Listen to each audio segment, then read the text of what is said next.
బరువు తగ్గాలని ఎంత ప్రయత్నించినా ఫలితం ఉండట్లేదా? అయితే మీరు కొన్ని చిన్న చిన్న తప్పులు చేస్తున్నారేమో చెక్ చేసుకోండి. చాలామంది మంచినీరు ఎక్కువ తాగరు, కానీ శరీరం ఎంత హైడ్రేటెడ్గా ఉంటే అంత మంచిది.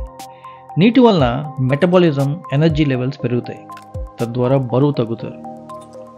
శరీరానికి కావలసినంత ప్రోటీన్ ఖచ్చితంగా తీసుకోవాలి. డైట్ పేరుతో ప్రోటీన్ కట్ చేయకూడదు. ప్రోటీన్ లేకపోతే బరువు తగ్గలేదు. ఫైబర్ని కట్ చేస్తే ఇక వెయిట్ లాస్కి ప్రయత్నించి లాభం లేదు. ఫైబర్ అనేది ఆరోగ్యానికి చాలా అవసరం. ఎక్కువ పీచు పదార్థాలు తినడం వల్ల బరువు ఈజీగా తగ్గుతారు. బరువు పెరగడానికి కారణాల్లో ఒకటి స్ట్రెస్.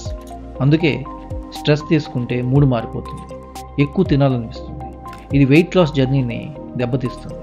అందుకే మీరు స్ట్రెస్ ఉంటే మెడిటేషన్ అవి చేసి స్ట్రెస్ తగ్గించుకోండి. మీ ఫ్రెండ్స్ని కలవండి, సరదాగా నవ్వుకోండి, జోక్స్ వేసుకోండి. ఎలాగైతేనే మీ స్ట్రెస్ తగ్గించుకోండి. స్ట్రెస్ తగ్గితే బరువు తగ్గుతారు. ఎంత ఎక్కువ నిద్ర ఉంటే అంత మంచిది. బాడీ వేగంగా రికవరీ అవుతుంది, తద్వారా వెయిట్ లాస్ అవుతారు. 6 to 7 hours good sleep is enough for good weight loss. అదే పనిగా నిద్రపోయినా కూడా బరువు పెరిగిపోతారు. అంచేత ఎక్కువ పడుకోకూడదు, అలాగని తక్కువ పడుకోకూడదు.